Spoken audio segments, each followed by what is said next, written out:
পৃথিবী না জানুক আমি তো জানি, পৃথিবী না জানুক আমি তো জানি, আমি কি পাপ করেছি হায়। আমার পাপের করলে বিচার, বাঁচার আমার নাই উপায়, দয়াময় প্রভু মাফ করো আমায়, মাফ করো আমায়। সকল বলুন আমিন।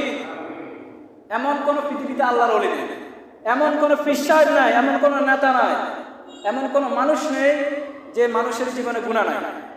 সব মানুষের জীবনে গুনাহ আছে, কিন্তু আল্লাহর হাবিব সাল্লাল্লাহু আলাইহি সাল্লাম বলেছেন যারা গুনাহ করার পর মাফ চায় তাদেরকে ভালোবাসেন কে?